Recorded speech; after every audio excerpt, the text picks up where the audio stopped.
Patna railway station के बाद एक बार फिर भागलपुर में वही कांड हम लोग को देखने को मिला। आपको पता होगा कि एक महीने पहले पटना रेलवे स्टेशन पर पॉर्न वीडियो चल गया था उसके टीवी स्क्रीनों पर। वो भी 1 मिनट ही नहीं बल्कि 3 मिनट पटना के रेलवे स्टेशन पर पॉर्न वीडियो चल गया था। वही घटना एक बार फिर भागलपुर में भी ऐसा ही घटना कुछ हुआ है। आपको बता दें कि बहुत सारे लोग लिख रहे हैं कि भागलपुर रेलवे स्टेशन पर पॉर्न वीडियो चल गया है। बाकी ऐसा कुछ नहीं है, आपको दिखाने वाला हूँ वीडियो कि क्या चल रहा था।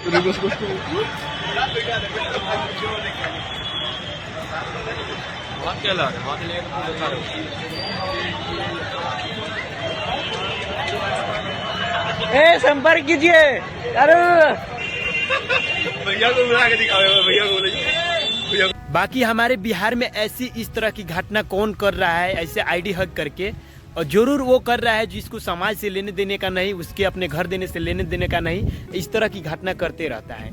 बाकी इस तरह से हमारे रेलवे स्टेशन पर चलाया जाता है और इस तरह के अभद्र भाषा लिखा जाता है। हम लोग को कितना शर्मिंदगी फील करना पड़ता है।